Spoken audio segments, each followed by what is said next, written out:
Hello everyone, আসসালামু আলাইকুম। কেমন আছেন সবাই? সবাইকে শুভ সকাল। খালেদাস কিচেন অ্যান্ড ব্লগে আপনাদের সবাইকে স্বাগতম। তো আমি আজকে এখন একটা চা খাচ্ছি সকালবেলা ব্রেকফাস্টের পর।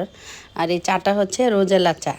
তো রোজেলা চা কী বা আমি কিভাবে এই চাটা তৈরি করলাম, কি দিয়ে তৈরি করলাম, সেই পুরো প্রণালীটি আমি আপনাদের সঙ্গে শেয়ার করছি। গত 2 দিন আগে আমি আমার ছেলেকে স্কুল থেকে নিয়ে বাসায় ফিরছিলাম একটা বাজার দিয়ে। তো বাজারের মধ্যে চোখে পড়লো এই ফল। আর এটা দিয়ে আমি আগেও চা তৈরি করেছি, তো তখন এভাবে ভিডিও করা হয়নি। তো আজকে এই ফলটা দেখে আমি নিলাম। এটাকে আমাদের চাঁদপুরের ভাষা বলে চুকা ফল, কেউ বলেন টক ফল, বা এক একজন এক একটা বলেন। তো আমি 1 কেজি আনলাম। 1 কেজি 120 টাকা চেয়েছিল, 100 টাকা দিয়ে 1 কেজি নিয়ে আসলাম। তো আনার পর ভালো করে ধুয়ে পরিষ্কার করে নিচ্ছি, নিয়ে একটা চালুনের মধ্যে রেখে দিলাম পানিটা ঝরার জন্য। তারপর এর যে পাপড়িগুলো আছে ভিতরের, মানে মোটা মোটা একটা অংশ আছে, সেই অংশটাই খাওয়া হয়, আর ভিতরে বিচিটা ফেলে দেওয়া হয়। আর এই যে বিচিগুলো আলাদা করে ফেললাম।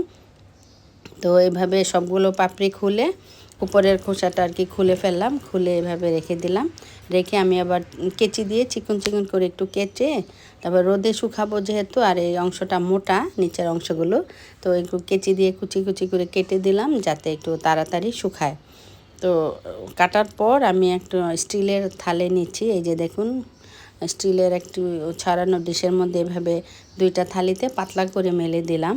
আর মেলে দিয়ে আমি রোদে দেইনি, আমি চুলার উপরে চুলার নিচে পানি বসিয়ে তার উপরে এই থালাগুলো রেখে দিয়েছি।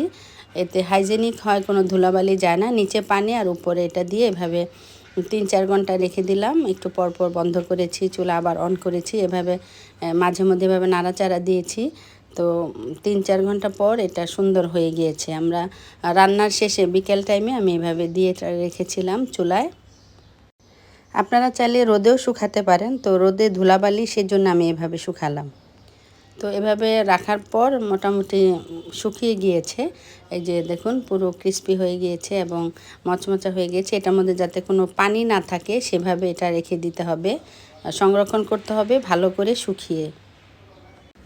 এটার মধ্যে যাতে কোনো জলীয় অংশ না থাকে সেজন্য ভালোভাবে শুকিয়ে এরকম যে কোনো কন্টেনারে বা কাচের বয়মে রেখে দিলে হবে। এখানে 1 কেজি পরিমাণ রোজেলা, মানে চুকা ফল থেকে এতটুকু হয়েছে। তো চা তৈরির জন্য এখন আমি চুলায় 1.5 কাপের মতো পানি দিয়েছি, আর তার মধ্যে 1 চা চামচ রোজেলা টি দিলাম। যে ফলটা শুকালাম সেই ফলের অংশ 1 চামচ দিলাম। এটা এখন রোজেলাটি। তো তারপর খুব সুন্দর একটা কালার হয়েছে, আর আমি সেই চাটা ছেঁকে এভাবে নিয়েছি খাওয়ার জন্য। এখানে কেউ চাইলে আদা মিক্স করতে পারবে, আদা কুচি বা একটু কালো জিরা, একটু মধু। এই চাটা স্বাদ হচ্ছে টক, আর তো এটার সাথে যদি আমরা চিনি বা মধু মিক্স করি তখন হয়ে যাবে টক মিষ্টি চা। তো অত্যন্ত ভিটামিন সি সমৃদ্ধ প্রাকৃতিক একটা চা। সবাই একবার হলেও ট্রাই করে দেখবেন। এরকম আরও নতুন নতুন রান্নার রেসিপি দেখতে হলে পেজটি ফলো দিয়ে রাখবেন। যারা ধৈর্য ধরে এতক্ষণ ভিডিওটি দেখেছেন সবাইকে অসংখ্য ধন্যবাদ।